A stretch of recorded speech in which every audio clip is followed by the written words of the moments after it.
We have so much to discuss. So much. Did you see the The funny? Israelis. No, thank you. Did you see the Macron thing out in the streets of New York too? No. What? Well, we have a lot of people, so let's just intro ourselves.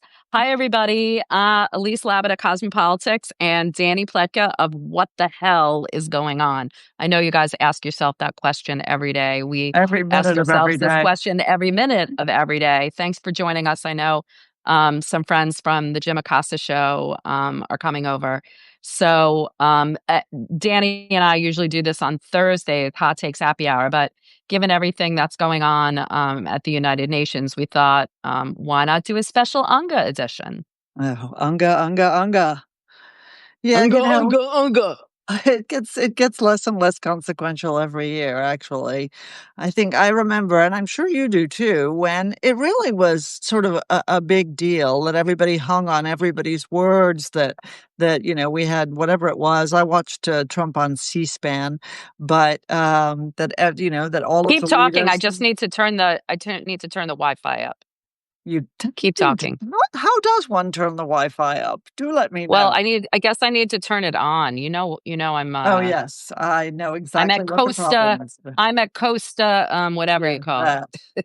Hey, Yeah. Shana Yeah. Tova to you Sorry. too, Henry, and to everybody Shana Tov else, and to you, Shana Elise. Tova, Henry. Is my I hair hope. better today, Henry? Um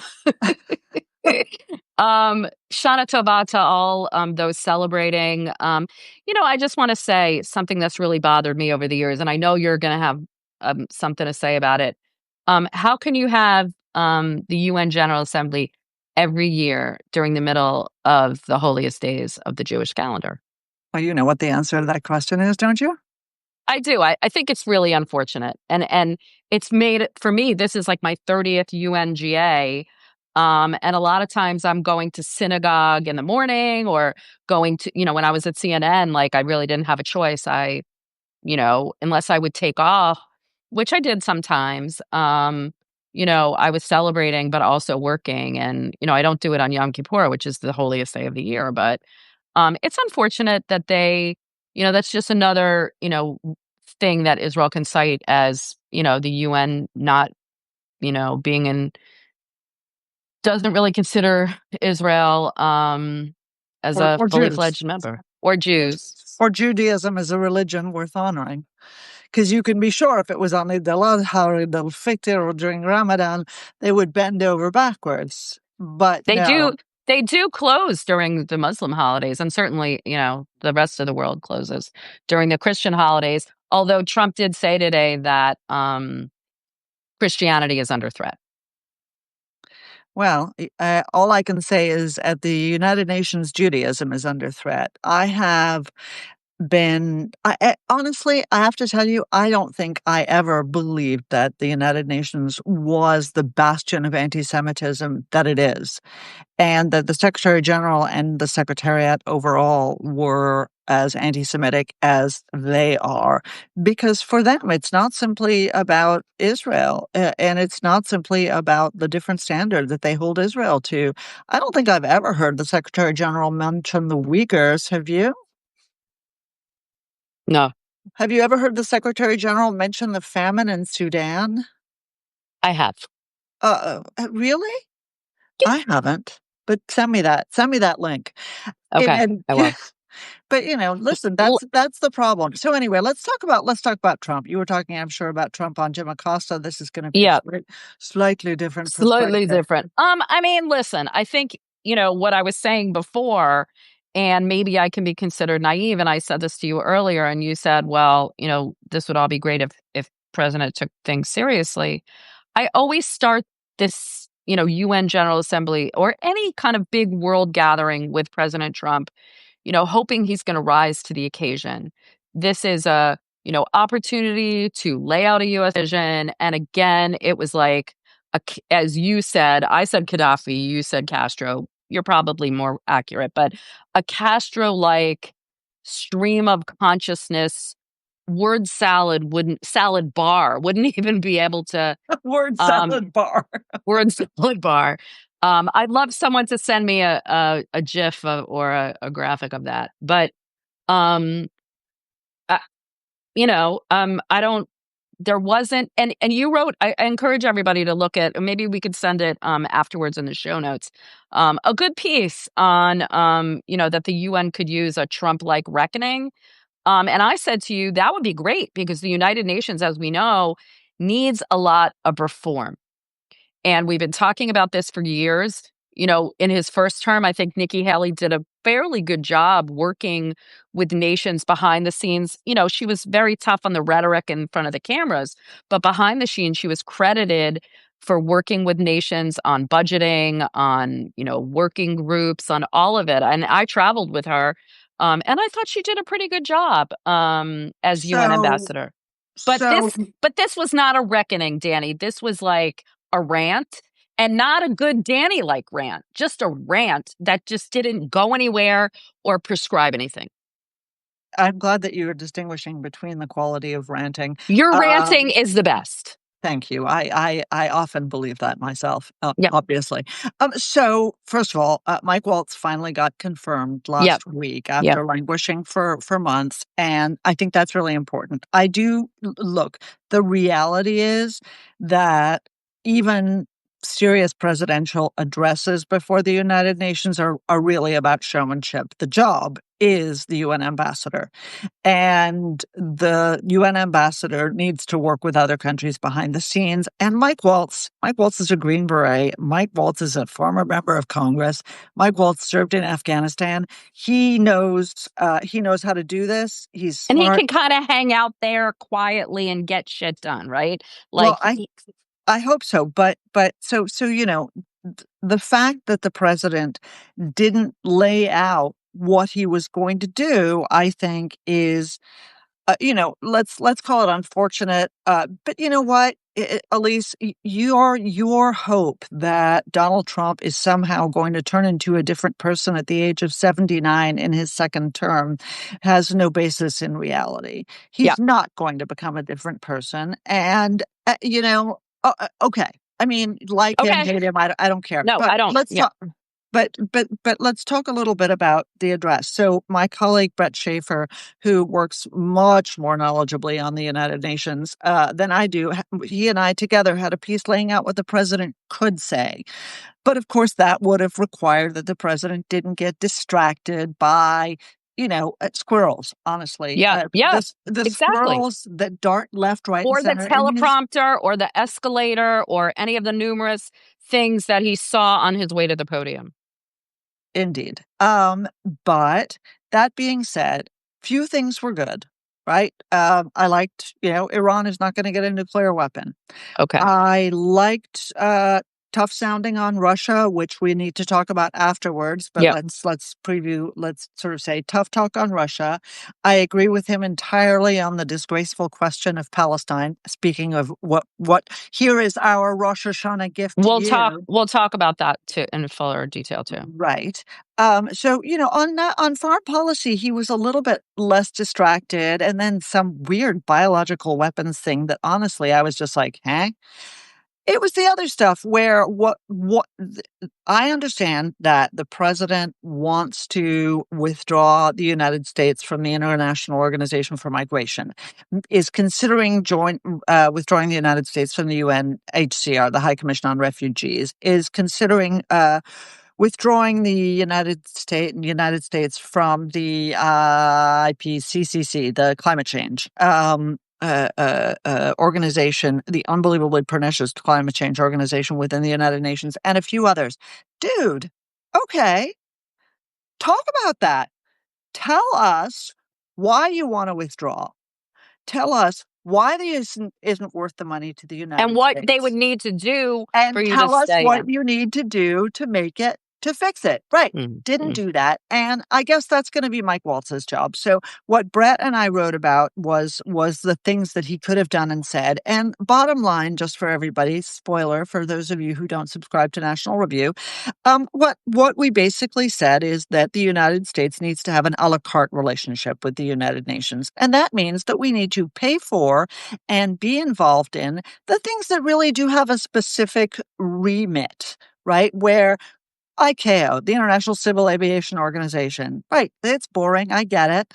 But they do important work. The ITU, the International Telecommunications Union, these things that have very narrow remit, the United Nations does a necessary job. The Postal Union, I mean, kill me, right? I never thought I would mention the Postal Union in my life, but why not, right? And I get it that the president didn't want to mention that, but those are the things the United States should be willing to pay for. What shouldn't we be willing to pay for? Worthless peacekeeping operations that have been going on for 70 years, or 47 years in the case of UNIFIL, worthless World Health Assemblies that can't prevent or do anything or blame China for a pandemic. Okay, listen. You can disagree with me in a Okay, sec. Just no, wait a okay. sec. The Human Rights Commission, which is a bastion of Jew hatred and little else. Those are the things we don't need to be part of. And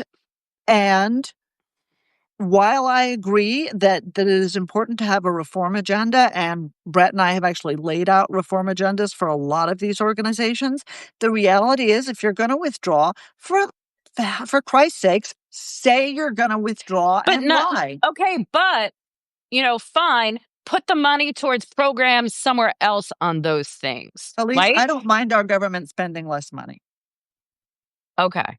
Well, you know what? especially at the UN. You know that foreign aid and all that, and how many people have said it, Republican and Democrat, is pennies on the dollar. We spent Okay. more than $18 billion on the United Nations last year. Let me tell I'm you, not saying I that. could find something to do with $18 billion. Okay, you'll lay it out in the show notes. Let's talk about the Palestinian question. Okay. Okay. Now, I've written before. I feel like I want to say you disagree or may disagree, but I feel like the Palestinians deserve a state. I don't feel like now is the time in this whole, you are doing it in response to the Gaza war on October 7th. I feel like the architecture for a Palestinian state needs to be put in place. And that's what nations should be doing. They should be they should be helping the Palestinians develop governance. They should be helping with reconstruction. They should be helping with security. They should get rid of a boss who is a disaster, a corrupt disaster. However, um, I think that this is a response to people just, you know, they have no recourse to deal with Israel, and this is the way they're doing it. I don't think this is a state. There is no state. It's like throwing a drowning person like a paper plate and saying, like, here's your life preserver. It doesn't do anything for the Palestinians. That's why I think it's like such a colossally bad idea. It's not because I don't think that the Palestinians deserve a state. I just think there were so many more productive ways to help the Palestinians. Reuters was, publicizing this WhatsApp chat with, this mother in Gaza. And she's like, my kids are starving. I have nowhere to go. I'm getting shot at. And you're like celebrating about your recognition. She's like, some actual help would be nice. This recognition means nothing to me and my family. And so I think it's like these are empty gestures. It may be crowd pleasing, it may make people feel good, but Palestinians don't need empty gestures. They need the United Nations and the United States and everybody to get together and help end the war, help bring the hostages home. This is the third year that these poor hostage families are, the third Rosh Hashanah that they're without their families.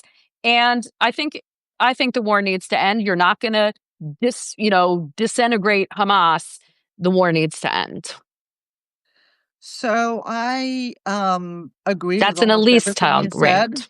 That was a good rant, though. It was a good and correct rant. I don't think that anybody deserves a state. I think people earn the right to a state and the right to be governed by a government of their own choosing. I'd pick the Kurds for a state before I'd pick the Palestinians for a state. I'd pick Jordan for Palestine before I'd pick Gaza. The problem here is not, and I have always been a sort of a supporter of what is called the two-state solution, but the idea that you can murder the equivalent of 35,000 Americans if it was proportional, and that the consequence would be that you got your own state. Here, Osama bin Yeah, I Laden, just think the good relation is work. not. Right. Good work killing all those people in the World Trade Center and the Pentagon. We think you should take over your own state. In fact, maybe you should have New York, because after all, that's where you murdered everybody. And so the government of France apparently recognized yesterday, a quote unquote state of Palestine, and then they changed the address of their embassy, of their consulate in Jerusalem, to Jerusalem, Palestine. So not only have they recognized it, but they've given Jerusalem to the Palestinians. Let me just say that there are very few Israelis who are going to be down with that. But what I think you said that was the most important thing here is that all these people who pretend to give a shit about the Palestinians do not. Because we have spent the last 33 years since the Oslo Accords pouring money at, there are innumerable intervals over the last 33 years in which the per capita assistance to the Palestinians in the West Bank and Gaza was the largest in the world.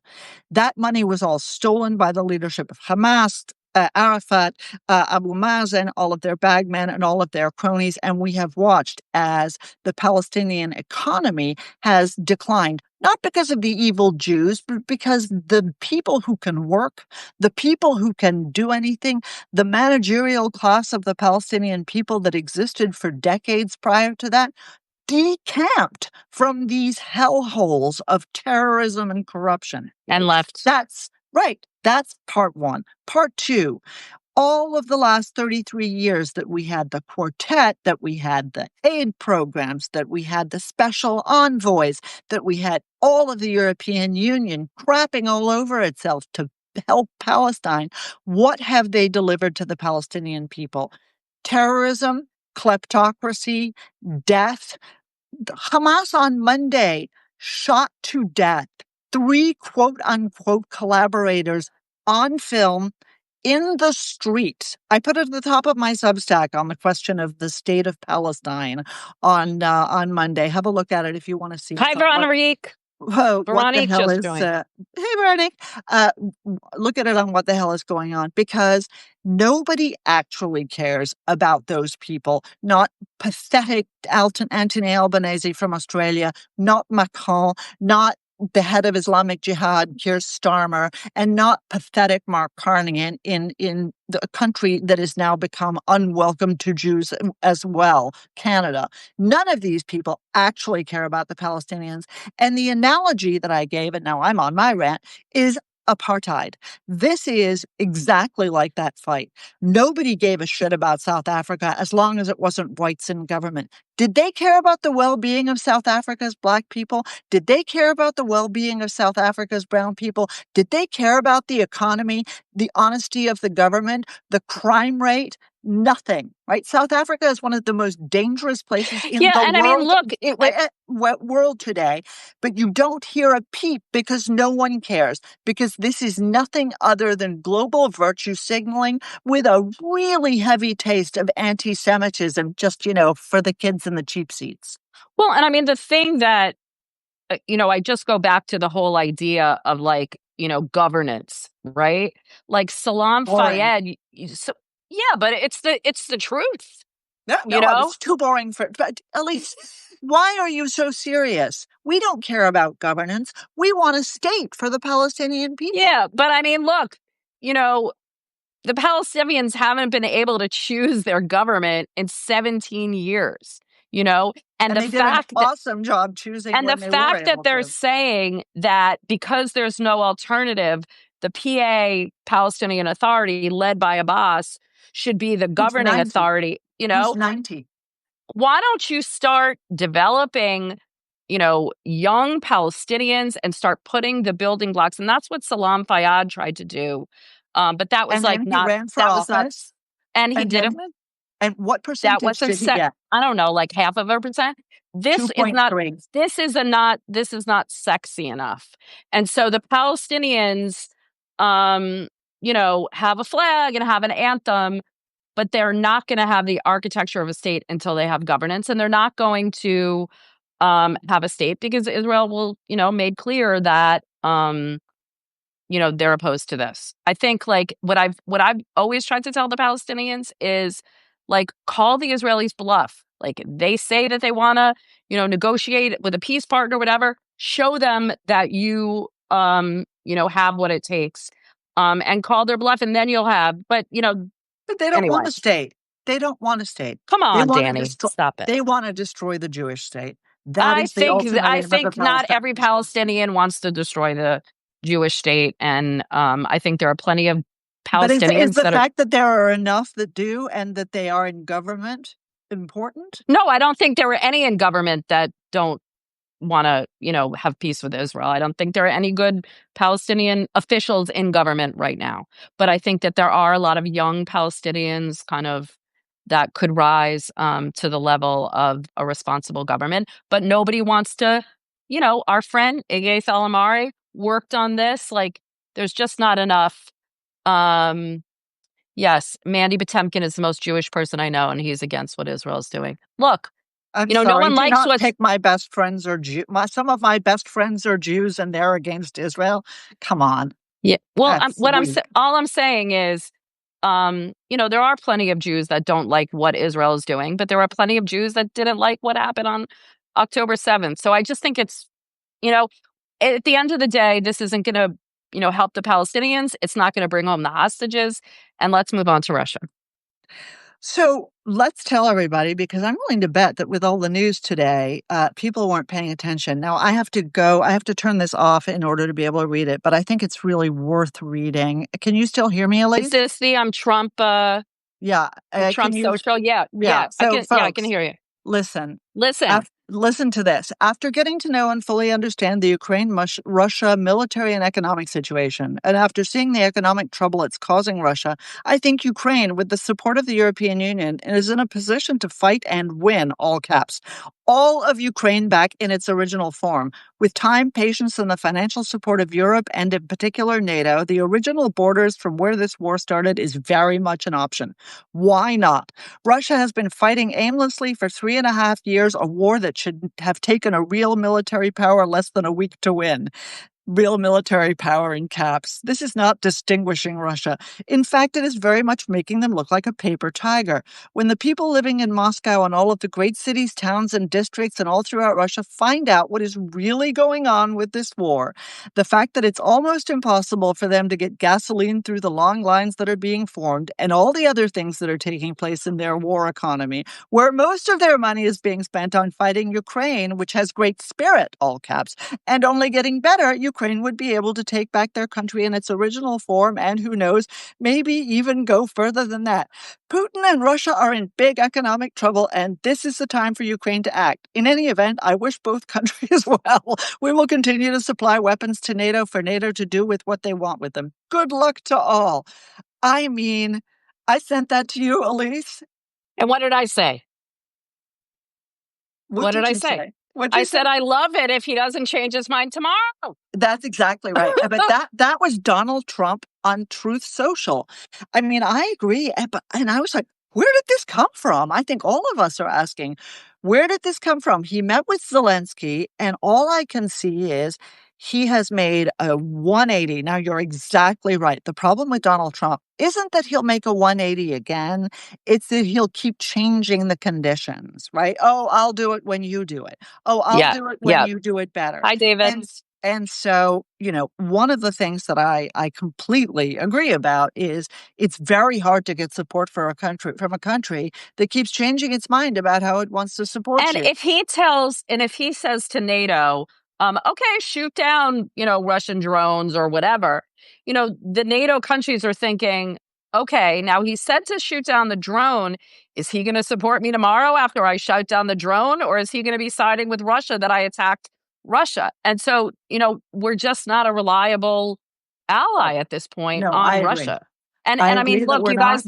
you guys should read. Dany's been writing a lot about Ukraine and how the U.S. and NATO should be helping Ukraine. And I encourage you to subscribe to What the Hell is Going On, because a lot of good stuff on Ukraine and other things. Thank you. And you But had a great piece on this too. Listen, what we need is to have a policy, not 20 policies, not a changing policy. And what we need, and the president has finally figured out, I think correctly, that the deal that the Biden administration cut with the Russians to have an oil price cap is nothing other than tacit support for Russia. That's why. Where is the president going to have trouble? Who are the main consumers of Russian oil at this point? Slovakia, Hungary. Who's the leader of Hungary? And Turkey. The Indians and the Chinese are also buying a lot. So inside the European Union, he's going to have to either sanction the Hungarians. Inside NATO, he's going to have to sanction the Turks, or they're going to have to change this deal overall. And that's what they need to do. What we need to do is resupply all of the Russia's purchasers with sustainable natural gas, sustainable oil from the Middle East, from wherever, and or from the United States, and in that way cut off the Russians. They should no longer be allowed to sell oil. Trump has cottoned on to this. The Europeans still don't want to cut themselves off, right? Because what do you remember the Woody Allen thing that I love, Elise? I no. always quote it. Inevitably, it's old. Before he was a total pervert, Woody Allen, and where man goes to a doctor and he says, "Doctor, doctor, my brother-in-law thinks he's a chicken. We don't know what to do." And the doctor goes, "Well, you need to bring him to see me. He needs a psychiatrist. He needs some support." And the guy goes, "Well, we would do that, but we need the eggs." And this is Right. unfortunately the position of the European Union. We would love to cut off the Russians. We would love to be tougher on Putin. We're very worried about Putin, but we still need the oil and gas. Sorry. I just think I think Donald Trump needs to pick a side. One minute he's on, wants to preserve his relationship with Russia. And I won't say he's on Putin's side, but he wants to maintain that good relationship with Russia. And then the other, he's, Russia bad, doesn't want peace. So I think he needs to pick a side and stick with a side. We think it should be with the Ukrainian side.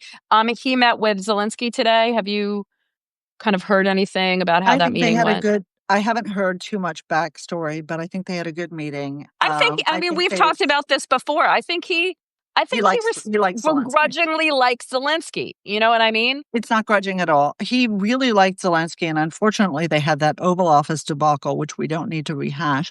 But and that changed everything. But I think that been a real rapprochement and a real clear understanding that Putin's been lying to him. And look, I've said this before on Hot Takes, and I've said it on our podcast, and I've said it on the Substack, and I've said it on NBC. I've said it everywhere.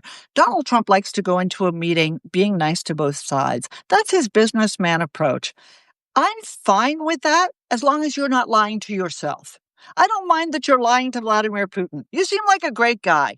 Go ahead. If you want to tell Vlad he's a great guy, but If you think he's a great guy, then you you should know not be fooled into thinking he is one. And this is where Trump has really gone back and forth and forth and back. And I will say, part of the problem is there are a lot of people in this administration who think that they are better representatives of the MAGA movement than Donald Trump.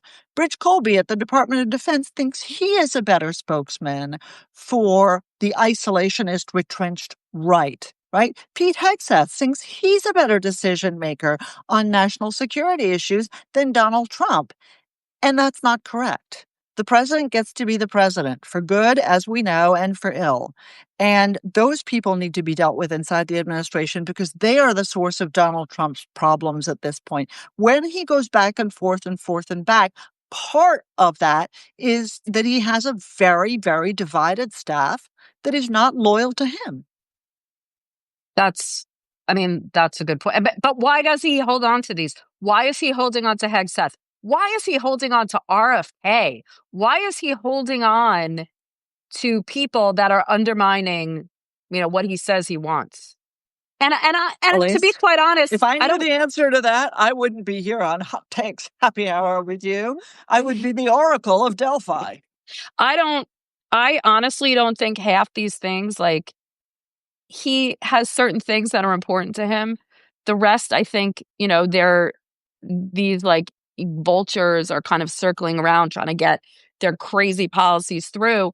I wanna we have a minute or 2 left. I wanna ask you what you thought about the tone of his speech today when he's like, "All your countries are going to hell."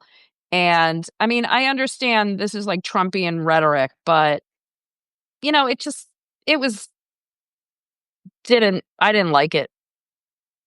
Look, I was on, with the snotty, Channel 4, in the UK earlier "Ooh, today. okay. Hmm." Doesn't Donald Trump realize that he's telling people lies? I mean, does he not know where he is? And I was like, dude, when you're an American citizen, you can vote in the election and you can let him know what you think of him. But right now, you're still a reporter. And the bottom line is Donald Trump, for good and for ill, has figured out that his constituency is not in the United Nations General Assembly. His constituency is in the United States. And it doesn't matter where he is, London, Paris, Yeah, he's not Moscow. running for Wait, let me reelection finish. anymore, Let me, Danny, and he wants the Nobel Peace Prize. I don't think that's gonna get him the Nobel Peace Prize. Maybe they'll Elise, get it to him because 'cause they're fucking Elise, scared of him. I don't know. Elise. Danny. I'm telling you why he gave the speech he gave. That's who he is, okay? And the idea that we are still sort of surprised that he is going to I mean, look, I wasn't a huge fan. I don't think you should talk for 55 minutes. That's his longest speech yet. I don't think you should tell countries that, they're shitholes, even if, even if they You are. wanna say even if they are. UK, France.